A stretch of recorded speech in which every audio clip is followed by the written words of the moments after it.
పేరేంటమ్మా? వాసవి సార్. వాసవి వాసవి. నీ పేరమ్మా? పవన్ సాయి. పవన్. బాగున్నారా సార్? మిమ్మల్ని కలవడం చాలా ఆనందంగా ఉంది. గుడ్. నువ్వు ఎట్లున్నావు? బాగున్నావా? రండి రమ్మా.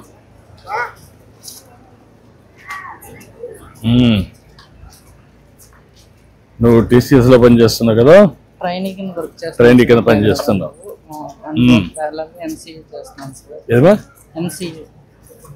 MCA చేస్తున్నావా? MCA BSc కంప్యూటర్ సైన్స్ అవ్వగానే MCA స్టార్ట్ చేసింది.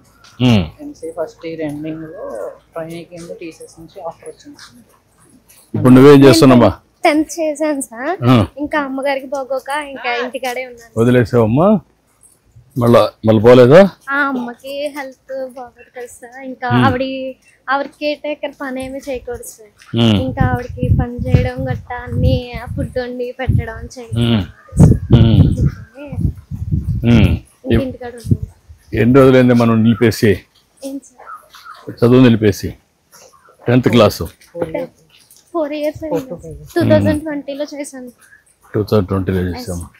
తర్వాత నువ్వు ఇంట్లో నుంచే చదువుకోవచ్చు కదమ్మా? అదే అంటే కొంచెం ఇంటర్మీడియట్ అట్లా అంటే ప్రయత్నం చేయాలి కదా. కష్టాలు వచ్చాయని వదిలిపెట్టేయకూడదు కదా. నీ భవిష్యత్తు కూడా ఉంటుంది కదా. ఒకవేళ మదర్కి బాధ్యత, ఆ బాధ్యత చేస్తేనే నువ్వు చదువుకుంటే తర్వాత నీ జీవితంలో కూడా అవకాశాలు వస్తాయి కదా. అంటే అన్నయ్యని చదివించాక అన్నయ్య కొంచెం ఇప్పుడు జాబ్ చేస్తున్నారు కదా సార్.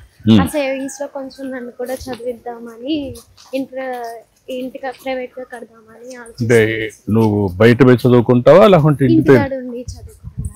అదే అమ్మా. నమస్కారం. నమస్తే అమ్మా. అదమ్మా రామ్మా.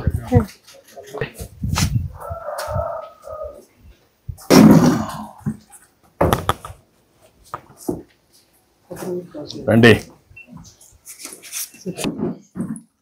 కూర్చోమ్మా. కూర్చో. ఏంటమ్మా ఎట్లున్నావు? అంతా కుటుంబం అంతా బాగా సహకరిస్తున్నారు కదా నీకు? ధైర్యంగా ఉండు. ధైర్యంగా ఉంటే ఫేస్ చేసావు. ఇంతవరకు కంట్రోల్లో పెట్టుకొని ముందుకు పోతున్నావు. అంతవరకు బాగా చేసావు.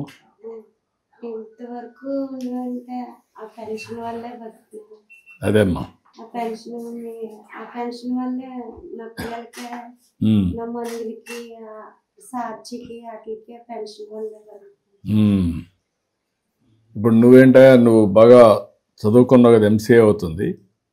తర్వాత ఏంటి ఎట్లా నీ ఉద్యోగం? ట్రైనింగ్ కాబట్టి ఇన్ హ్యాండ్ 13 ఇస్తున్నారు. 13,000 ఇస్తారు. రేపు ఫుల్ టైం అయితే ఎంత వస్తుంది? నువ్వు ఏ మాదిరిగా సమర్థత పెంచుకుంటున్నాను అంటే నీ తెలివితేటలు బట్టే నీకు జీతాలు వస్తాయి. అంతేగాని నువ్వు తక్కువ పని చేస్తే తక్కువ ఇస్తారు. నువ్వు బాగా పని చేస్తే ఎక్కువ వస్తుంది. అదంతా కూడా ఆటోమేటిక్గా పెరుగుతూ వస్తుంది. దానికి నువ్వు ఎప్పటికప్పుడు నా స్కిల్స్ అప్డేట్ చేసుకుంటూ technical skills and communication skill upgradation చేసుకోకపోతే అప్గ్రేడేషన్ ద్వారా అక్కడ కూడా మొత్తం శాలరీని కటప్ చేసేదంతా స్కిల్ సెట్ బేస్ లైన్ చేసుకుంటాను. కాబట్టి నేను అందులో కూడా ఫాలోఅప్ చేసుకుంటున్నాను. ఎప్పటికప్పుడు న్యూ టెక్నాలజీస్, AI ఇంటిగ్రేషన్స్ ఇవన్నీ ఫాలోఅప్ చేసుకుంటూ అడాప్ట్ అవుతున్నాను. స్కిల్ సెట్స్ అన్ని అప్డేట్ చేసుకుంటూ ఉన్నాను. నువ్వేం చేస్తున్నావా? కూలి పనికి వెళ్తాను సార్. కూలి పని చేస్తున్నావు. ఎన్ని రోజులు పోతున్నావు కూలి పనికి? హాస్పిటల్ తీసుకెళ్ళడానికి వారానికి 3 రోజులు పడుతుంది. హాస్పిటల్ పోవడానికి 3 రోజులు 4 రోజులు ఏదో ఉంటే వెళ్తాం, లేకపోతే లేదు సార్. ఇబ్బంది. ఇంట్లోనే పెట్టాను. ఎప్పుడు ఇది చేసావు నువ్వు? అప్పుడు ఎప్పుడు ఇచ్చారు?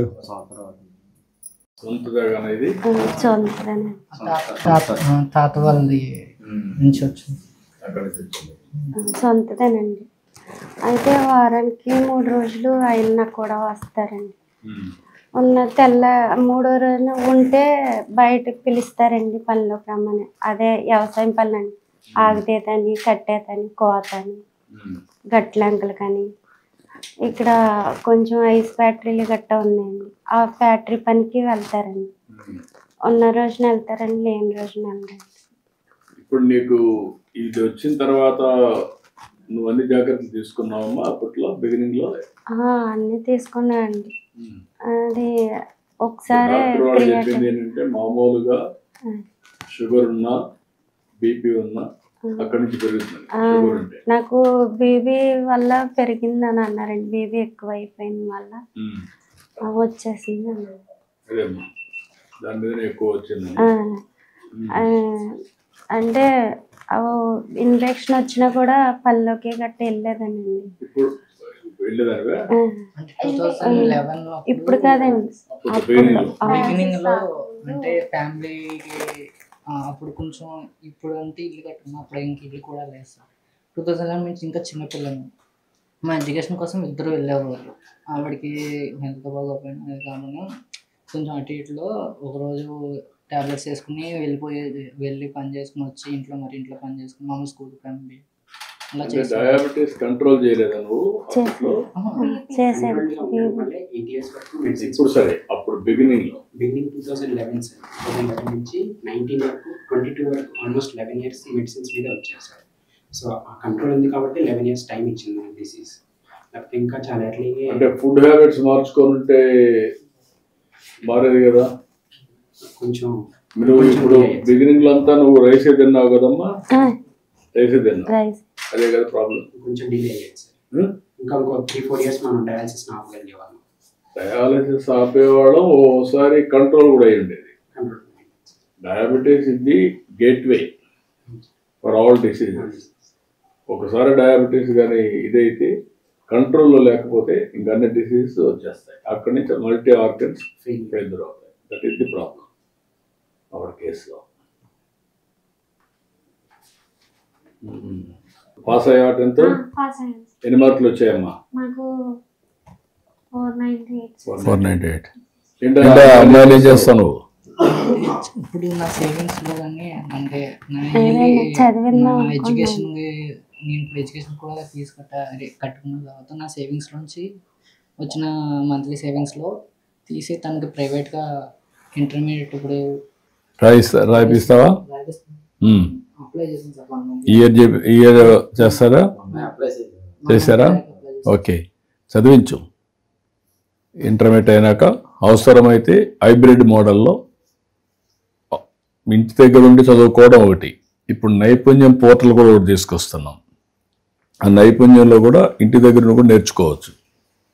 అదే సమయంలో వీలైతే ఎక్స్ట్రా కోర్సెస్ ఫిజికల్గా కావాలంటే అవి 2 వర్కౌట్ చేయి. నువ్వు ఆ అమ్మాయిని చదివించి పైకి తీసారు, అది నీ బాధ్యత. ఇప్పుడు మీ ఫ్యామిలీ సెట్ కావాలంటే ఏం చేయాలా?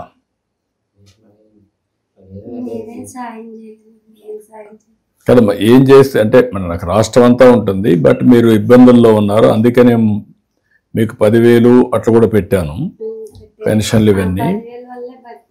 అదే అందరికీ అంత మునిపంతా కూడా వచ్చేది కదా, నేను అన్ని కూడా మార్చి ఇబ్బందులను బట్టి చేశాం.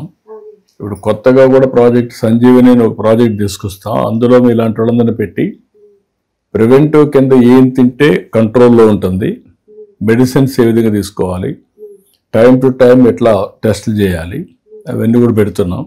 అది వస్తే ఇంకా కొంచెం కంట్రోల్కి వస్తుంది అందరికీ. మీకు ఒకరికి కాకుండా రాష్ట్రంలో ఉండే వాళ్ళందరికీ.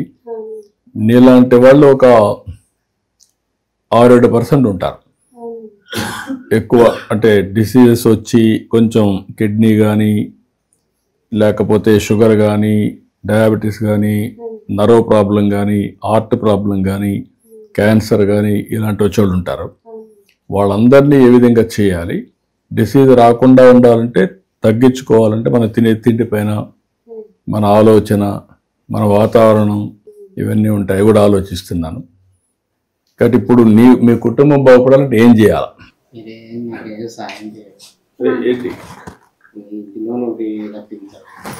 బాబుగానా అది ఉద్యోగాలు అవన్నీ నేను మాట్లాడతాను, అది చేపిస్తాం. అదే ఒకసారి మాట్లాడదాం, నేను చెప్తాను కలెక్టర్కి, అవి కూడా చేయమంటాం. ఇప్పుడు నువ్వు ఈ ఇల్లు కంప్లీట్ చేయాలంటే ఏం చేయాలా? ప్లాస్టరింగ్ అవన్నీ ఎంత అవుతుంది దానికి? 4 లక్షలు అవుతుంది. అంత ఇబ్బందులు ఉన్నాయి, కానీ అధిగమించాలి. రాష్ట్రం కూడా ఇబ్బందులు ఉన్నాయి, రాష్ట్రాన్ని కూడా అధిగమించాలి. ఇలాంటి వాళ్ళకి చాలా సమస్యలు ఉన్నాయి, చాలా మంది ఉన్నారు. ఇంకా పని చేద్దాం, మీ ఇల్లు కంప్లీట్ చేయమంటాం. ఒకటి అప్పులు కూడా ఎంత ఉంది అప్పు కరెక్ట్ గా ఎంత ఉంది చెప్తే మా వాళ్ళు మాట్లాడి వాళ్ళతో అప్పులుండే వాళ్ళతో మాట్లాడి సెటిల్మెంట్ చేసి ఇల్లు ఒకటి పూర్తి చేయండి, ఆ అప్పులన్నీ కట్టేసేయండి. అతనికి ఎక్కడెక్కడ ఉద్యోగం ఇవ్వగలిగితే ఇప్పించండి. ఆ అబ్బాయిని నేను రాసుకుంటాం, మా వాళ్ళకి చెప్పి కోఆర్డినేట్ చేయడం TCSలోనే. ఆ అబ్బాయిని ఎట్లా మోల్డ్ చేయాలో మోల్డ్ చేద్దాం, ఇక్కడ అన్నీ సెట్ అవుతారు. ఓకే, నేను చేపిస్తారా, నేను చెప్తాను, చేయమంటాను. ఇల్లు కట్టించి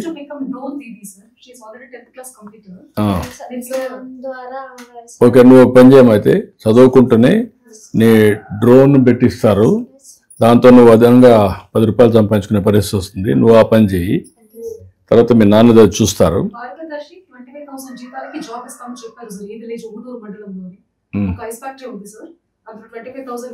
అక్కడ పెట్టించండి అవన్నీ, అతనికి ఉద్యోగం చేస్తాం, ఇల్లు కట్టించి అదే మరిగా అప్పు సెటిల్ చేసేయాలి. ఓకే అమ్మా, ఇట్రామ్మా. ప్రియమైన గుడ్ల నాగలక్ష్మి గారికి నమస్కారం. మీరు మీ ఆర్థిక అవసరాల కొరకు ఎవరిపైన ఆధారపడకుండా గౌరవప్రదంగా జీవించడానికి గౌరవనీయులైన మన ముఖ్యమంత్రి శ్రీ నారా చంద్రబాబు నాయుడు గారు మన ఆంధ్రప్రదేశ్ ప్రభుత్వం ప్రతిష్టాత్మక పథకమైన ఎన్టీఆర్ భరోసా పెన్షన్ను ప్రతి నెల మొదటి రోజున మీ సచివాలయ సిబ్బంది ద్వారా మీకు మీ ఇంటి వద్దనే 10,000 పంపిణీ చేయుటకు ఏర్పాటు చేశారు. ఓకే, ఏంటమ్మా కరుణ గారు, షివరింగ్ వస్తున్నారు సార్, మనం ఫేషియల్ ఇస్తున్నాం సార్. ఓకే, ఇప్పుడు ఎప్పటికప్పుడు ఈ మెసేజ్ స్ట్రక్చర్డ్ మెసేజ్ అందరికి ఎవరికి ఉంటే వాళ్ళకి ఆ మెసేజ్ పెడతారు కదా. మనం 63 లక్షల మందికి ఇస్తే 63 లక్షల మందికి వెళ్ళిపోతుంది స్ట్రక్చర్డ్ మెసేజ్, అదే కూడా వినిపిస్తారు అంతే కదా. ఓకే, బయోమెట్రిక్ పని చేయకపోతే ఫేషియల్ రికగ్నిషన్ పెడుతున్నారు. Completed sir. కూర్చోమ్మా, నువ్వు కూర్చో.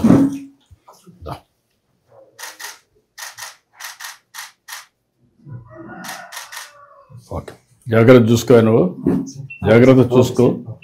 మీరు ఆ అబ్బాయి ఒకటి వాళ్ళందరితో మహాడస్ క్లియర్ చేపించేసి ఇల్లు కట్టించేసి ఆ అబ్బాయికి నేను చెప్పమంటాం. ఈ అమ్మాయిది మాత్రం డోన్ తీది ఇతని ఐస్ ఫ్యాక్టరీలో పెట్టించేసాను. ఓకే, మంచిదమ్మా, రండి ఫ్యామిలీ అంతా రండి.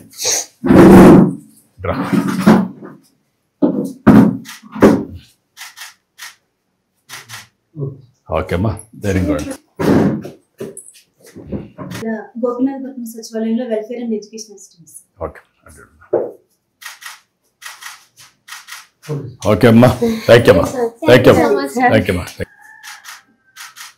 థ్యాంక్ యూ అమ్మా, గుడ్ లక్ అమ్మా. ఓకే బాబు, థ్యాంక్ యూ అమ్మా, thank you. Okay, please subscribe to Leo news for more videos.